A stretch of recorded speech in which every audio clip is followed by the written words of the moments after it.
दोस्तों, आज की जो सच्ची कहानी है बहुत ही मार्मिक और हार्ट टचिंग है, जो आपके दिल और दिमाग को छू जाने वाली है। ये कहानी है उत्तर प्रदेश के जिला इटावा की, जहाँ पर सत्यपाल नाम का एक व्यक्ति रहा करता था। सत्यपाल की एक लड़का और 3 लड़की था। एक का नाम रेणुका और सुदीक्षा हुआ करता था। जो सत्यपाल था, ये बहुत ही निचले तबके अर्थात गरीब स्तर का हुआ करता था। इसने अपनी मेहनत मजदूरी करके ये तीनों लड़कियां शादी योग्य कर दी। एक पुलिस में कांस्टेबल बन गई, दूसरी उसने एएनएम जीएनएम करा के वो भी प्राइवेट हॉस्पिटल में शिफ्ट करा दी। और तीसरी थी ये सुदीक्षा, पढ़ने में काफ़ी होशियार थी। इसकी इच्छा थी कि मैं एसडीएम या डीएम बनूं। दोस्तों, ये सत्यपाल हुआ करते थे। इनका शरीर था, ये काफ़ी पतले और दुबले हुआ करते थे। इन्हें एक ही चिंता थी कि मैंने 2 लड़कियों की तो शादी कर दी है और लड़के की भी मैंने शादी कर दी है।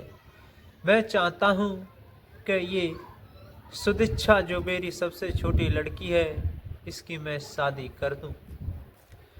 वो दिल और दिमाग में बहुत ही प्रेशर रखता था और कहता था आगे की क्या पता कैसा घरबार लड़का देखेगा। मैं ये चाहता हूँ कि मेरी आंखें मिचने से पहले मैं इसके लिए एक सुंदर सा वर दे के इसकी अपनी आंखों के सामने इसकी शादी करके इसके पैर पूज जाऊं। दोस्तों, इस कहानी को पूरा देखें। अभी तक हमारे YouTube चैनल को आपने सब्सक्राइब नहीं किया है तो प्लीज़ सब्सक्राइब कर लें, वीडियो को लाइक कर दें और इस वीडियो को ज़्यादा से ज़्यादा शेयर करें, जिससे कि मेरा मोटिवेशन बढ़ सके और मैं आपके बीच एक नई कहानियाँ लेके आता हूँ। डॉक्टर बाबा साहब भीमराव अम्बेडकर जी ने कहा है कि शिक्षा वो शेरनी का दूध है जो पिएगा सो दहाड़ेगा। नमस्कार, आदाब, सत श्री अकाल। मैं विजय सोनी, आपको हमारे YouTube चैनल में बहुत बहुत स्वागत है। कहानी की शुरुआत करते हैं। जब उत्तर प्रदेश के जिला इटावा में रहा करता था सत्यपाल, तो ये जब लड़की सुदीक्षा जब शादी योग्य हो जाती है तो ये आस पड़ोस में लड़के की खोज करता है, इसे कहीं नहीं मिलता है। एक बिचौलिया के माध्यम से बताया जाता है कि आपके पास ही नगला अम्बा में एक लड़का रहता है, जो कि एक अकेला है और घर में माँ बाप बुजुर्ग हैं। पढ़ा भी वो अच्छा खासा था क्योंकि उसने ग्रेजुएशन कंप्लीट कर ली थी। इधर जो सुदीक्षा होती है वो आईएएस अर्थात एसडीएम वगैरह की सिविल सर्विस की तैयारी में पुरजोर दम लगा रही थी। अगली बारी का अपना इंतजार कर रही थी। तो एक बिचौलिया के माध्यम से बताया जाता है, तो ये सत्यपाल उसे लेके उसके घर जाते हैं। जाकर इस रेणुका का बहन सुदीक्षा का फोटो ले जाते हैं और दिखाते हैं। लड़के के माँ बाप को तो पसंद आ जाती है, तो बोलते थे मैं अपने बेटा को दिखाऊंगी या दिखाऊंगा, देखते हैं क्या रिस्पॉन्स निकलता है। क्योंकि लड़के की ही मर्जी में हमारी मर्जी है, क्योंकि हमारा भी कोई संतान नहीं है। मेरा इकलौता पुत्र रविंद्र है जो कि पढ़ाई करता है। जब रविंद्र शाम को आता है अपने दोस्तों के साथ टहल के, तो उसे फ़ोटो दिखाया जाता है। तो रविंद्र फ़ोटो देख के मुस्कुरा जाता है। तो कहते हैं बेटा, हम चाहते हैं कि इस घर में कोई काम करने वाली, इस घरने को देखने वाली, चलाने वाली कोई बहू बढ़िया सी मिल जाए। तो ये लड़की भी सुंदर है, तुम इससे शादी कर लो। कि पिताजी, आपकी मर्जी है, आपकी हाँ में हाँ है, आपकी ना में ना है। तो इस वाक्या को सुनकर तो ये सारे परिवार वाले नाते रिश्ता सलाम लाते हैं और मिला के 11 नवंबर 2007 को ये उसकी गोद भराई कर देते हैं। इन दोनों में वार्तालाप भी होने लगता है, काफ़ी मेल जुलाप भी, प्यार मोहब्बत की बातें होती हैं। तो इनकी तारीख फिक्स हो जाती है। इनकी अप्रैल महीने 2008 में सगाई होकर लड़की नगला अम्बा में आ जाती है। क्योंकि ये लड़का था इसलिए बहुत ही बुरी संगत में फंस गया था। शादी के बाद उनके दोस्त कहते हैं, रविंद्र तुम्हारी शादी होगी तो हमारी पार्टी भी तो बनती है, पार्टी बनती है तो क्यों ना हमें पार्टी दे दीजिए। तो रविंद्र कहता है, क्यों नहीं भाई, जरूर दूंगा। तो एक दिन ये सारे दोस्त इकट्ठे होकर उसे पास के ही देसी शराब के अड्डे पर ले जाते हैं, पिला देते हैं, पीते हैं, पिलाते हैं। अब तो रविंद्र दिन और रात इसी पार्टी में डूबा रहता है। उसकी जो पत्नी सुदिक्षा होती है ये काफ़ी विरोध करती है। जब उसका विरोध करती है तो ये रविंद्र नाम का जो लड़का उसका पति होता है उसके साथ मारपीट करता है। मारपीट करने के बाद ये दिन गतिविधियाँ चलती रहीं। इधर अपने पिता के पास फ़ोन करती है सुदिक्षा, कहते पिताजी मुझे यहाँ पर मेरे साथ पशुओं से भी बेहतर व्यवहार होता है, आप मुझे यहाँ से लिवा ले जाइए। तो पिता जैसी हालत में होते हैं वैसे ही चल देते हैं अपने लड़के को साथ लेकर बाइक पर, और कहा सुनी करते हैं कि हम अपनी लड़की को लिवा जा रहे हैं। लड़की कहती है, पिताजी मैंने कहा था कि मुझे मौका दो, मैं एक दिन अफसर बन के दिखाऊंगी, आपका गांव और आपका नाम और शहर का नाम रोशन करूंगी। तो कहती है मुझे उस घर में नहीं जाना है। इधर रविंद्र होता है अपने दोस्तों की गलत संगत में आके अलग अलग प्रकार के नशा और गलत कृत्य में फंस जाता है। अय्यासी अड्डों पर जाता है, मेला दशहरों में मौज मस्ती लेता है। इसकी ये हालत हो गई, कमाने धमाने जाता नहीं था कि इसकी जो पिता की नाक अथर्थ जमीन थी वो भी बिक जाती है और उसकी माँ के देहांत हो जाता है। बचा था तो सिर्फ मकान था। इधर लड़की अपने उसे पता चलता है कि उस रविंद्र ने तो जमीन भी बेचती है, तो वो गुस्सा में आके कोर्ट में अपनी फाइल दाखिल कर दी है कि मैं उस व्यक्ति के साथ एक मिनट नहीं रह सकती, क्योंकि अगर मैं उसके साथ रही तो मेरे सपने चूर चूर हो जाएंगे। कुछ सालों के बाद जब कोर्ट में चक्कर तारीख होने के बाद उसका डिवोर्स हो जाता है, तो उसने कहा था कि मेरे पिता के 4.5 लाख रुपए खर्च हुए हैं, वो आप मुझे दे दीजिए। तो वो लड़का इधर उधर से दीदी पीदी से अपने रिश्तेदारों से इकट्ठे करके भैंस वगैरह बकरी वगैरह बेच के दे देता है। तो बेच देता है तो वो लड़का वहाँ से चला जाता है कानपुर में। इधर जो सुदिक्षा होती है उसका एसडीएम में ज्वाइन हो जाती है, तो उसकी पहली पोस्टिंग ड्यूटी एसडीएम बतौर के तौर पर ये कानपुर देहात में लगाई जाती है। इधर ये लड़के के पास कुछ नहीं होता है तो उसके जीवन यापन की चिंता उसे सताने लगती है। तो वो देखता है कि करूँ तो करूँ क्या। तो एक दिन वो मंडी में जाता है तो वहाँ से प्याज भर लाता है।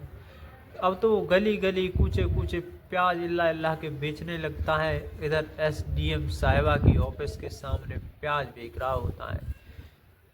तो एक दिन जो सुदिक्षा जी होती हैं तो उनकी नज़र रविंद्र पर पड़ जाती है और कहते हैं कि ये ऐसा लगता है कि मेरा पति रविंद्र है जिसका 7 साल पहले तलाक हो गया था, हो न हो ये रविंद्र है। उसके दिल में एक आती है एक जाती है, आखिर ये रविंद्र ऐसा काम क्यों करेगा, उसने मेरे सामने तो कोई कार्य नहीं किया था। तो अपने उस अदरी को भेजता है, वहाँ से एक कर्मचारी साथ में आता है और उससे पूछता है कि भाई अपना नाम पता बताओ। तो वो बताने लगता है कि मेरा नाम रविंद्र है और मैं नगला अम्बा का रहने वाला हूँ, कि आपके कोई बीवी बच्चे? कि हाँ सर, मेरी हुई थी 7-8 साल पहले, लेकिन मेरा तलाक हो गया है। मेरी पत्नी काफ़ी बढ़िया थी, लेकिन मैं गलत सोबत में फंस गया था। इसी का नतीजा यह है कि मैं आज दर बदर की ठोकर खा रहा हूँ। मैं घर का नहीं रहा, ना घाट का। मेरे दोस्तों ने मुझे सब कुछ बर्बाद कर दिया है। अब मैं करूँ तो करूँ का? मेरे पास सिर्फ एक ही चारा है, जो कि मैं आपके सामने आज प्याज बेच रहा हूँ। तो वो वहाँ की उसकी बात सुनकर जब एसडीएम साहिबा सुदीक्षा जी को बताते हैं, तो सुदीक्षा ये नहीं कह पाती हैं कि हाँ मेरा पति है, लेकिन दिल और दिमाग में ये कहती हैं कि देखो इसकी गलत सोबत ने कहाँ से कहाँ तक ला दिया, कहाँ से कहाँ तक ला दिया। तो कहती हैं जाओ अभी और तुरंत उस प्याज वाले को मेरे पास लाओ। तो आती हैं, तो वो उसे बुला के लाते हैं। तो उनकी ऑफिस में वो कार किसी फाइल को देख रही थी, उन्हें कही आइए बैठिए। तब तक उनकी एसडीएम साहिबा सुदेशा जी की उसके पास उसकी तरफ निगाह नहीं पड़ी हुई थी। वो बैठा रहता है 1 घंटा आधे घंटा, मन ही मन सोचने लगता है, पता नहीं ये मेरे साथ क्या करेंगी, मैंने ऐसा कुछ किया तो नहीं है। तो सुदीक्षा जब अपने फाइल से निपट हो जाती हैं, उन्हें मतलब कर लेती हैं कंप्लेंट, तो उन्हें पूछती हैं और कैसे हो? वो कहता मैडम मैं ठीक हूँ। और कैसी ज़िंदगी चल रही है, मम्मी पापा कैसे हैं? वो कहता है रविंद्र कि मैम मेरी माँ तो गुजर गई और मेरी पत्नी थी, वो भी मुझे तलाक दे दिया।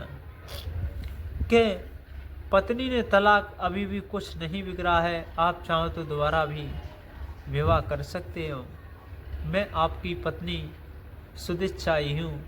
तो रविंद्र आंखों दिल और दिमाग में से सोचता है और उसे अश्रुधारा बहने लगती हैं। तो एसडीएम साहिबा अपने पास से पर्स से एक रुमाल निकालती है, उनकी आंखें उस रविंद्र की पहुंचती हैं और कहती हैं कि चुप हो जाइए, अभी भी कुछ नहीं बिगड़ा है। अगर सुबह का भूला अगर शाम को आ जाए तो वो उसे भूला नहीं कहते। तो इधर वो भी अपने पिता को बुला के लाना, इधर वो भी अपने सुदीक्षा जी अपने सत्यपाल पिताजी के पास कॉल कर देती हैं। तो ये मिल जाते हैं और कहते हैं अभी भी आप चाहो तो एक हो सकते हैं। जब उनकी दोबारा शादी होती है तो अच्छा खासा पैसा कमा रही थी एसडीएम साहिबा सुदीक्षा जी, और कहती हैं मैंने सुना है कि आपने अपने पिता की नाक अथार जमीन भी बेच दी है। जी, मेरे दोस्त निकम्मे निकले, कहते हैं 8 बिगाड़ने वाले होते हैं तो 4 सुधारने वाले होते हैं, तो मेरे तो 12 के 12 बिगाड़ने वाले निकले। किसी ने मुझे समझाया नहीं, मैं अपने गलत कृत्यों की तरफ बढ़ता गया। तो रोने लगता, अपनी गलती का पश्चाताप करता है, तो उसे गले लगा लेती हैं और उसका एक मैरिज होम में शादी दोबारा करा दी जाती है। तो कहते हैं कि आप मेरे साथ रहिए और मैं चाहती हूँ कि जो हमारे ससुर साहब अर्थात तुम्हारी जो ज़मीन बिकी हुई है उसे हम खरीद लें और वहाँ पर ही हम कोठी बनाएंगे। तो गांव के ही एक साहूकार ने कर्जा दिया था, उसी के बदले उसने ज़मीन ले ली, तो उसके दुगने रेट पर खरीद लेती हैं और बाउंड्री करवा के उसमें कोठी बना देती हैं और वो दोनों शिफ्ट हो जाते हैं।